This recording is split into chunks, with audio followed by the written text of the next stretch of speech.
Folarin had always believed love was supposed to feel peaceful. Not perfect, not loud, just steady. That was the kind of man he was, steady. He noticed things most people ignored. Maybe it was because he worked in finance, where details mattered, or maybe it was simply how he was raised. My mother used to say, if you care about someone, you pay attention. And I cared about Zainab. I noticed the changes slowly. The way her laughter sometimes ended too quickly, like she remembered sadness halfway through joy. The way she stared into space after work, even when nothing seemed wrong. The way her fingers touched her engagement ring absent-mindedly. At night, they watched TV together. She was relaxed until military news appeared. Then everything changed. Her shoulders stiffened. Her eyes avoided the screen. Sometimes she stood up and walked to the kitchen without explanation. The first time, he ignored it.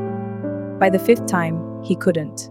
That evening, rain fell gently outside his Lekki apartment. Zainab sat beside him. Her mind was somewhere else, and slowly, painfully, he realized something. He was sharing space in her heart with a ghost. Zainab. Yes? He hesitated, not out of fear, but because some questions changed everything. Still, truth was better than pretending. Is there someone you never stopped loving? The answer came before she spoke. Her silence. She looked toward the rain-streaked window, fingers tightening around her phone. For a moment she looked small, like someone carrying memories too heavy to explain. Folarin felt a quiet ache in his chest, but he wasn't angry. He had known for weeks. I just want to know where I stand. You didn't do anything wrong. I know.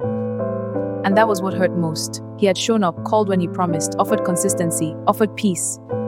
But sometimes peace competed with history, and history was hard to defeat. He walked into the kitchen, not to escape her, but to breathe. As he poured water into a glass, a question crossed his mind. Can you compete with a love that survived distance, danger, and time? He didn't know. Across Lagos, inside a busy military office, Captain Tunde Adiemi stared at a letter in his hand. Redeployment orders. Again, 1 week. He laughed quietly. Lagos no want me stay, he muttered.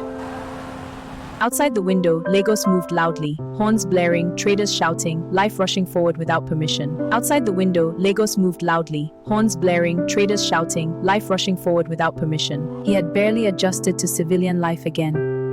And now he was leaving. Soldiers rarely belonged anywhere for long.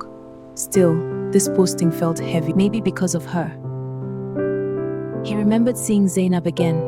The warmth in her eyes mixed with distance, the ring on her finger, the words neither of them finished saying. He exhaled slowly. Life didn't wait for unfinished love. It moved. Always. Back in Lekki, Zainab sat alone after Folarin stepped away. Her chest felt tight, like memories were pressing against her ribs. Her phone buzzed. A notification appeared. Her heart skipped before she could stop it. She stared at the headline but didn't open it.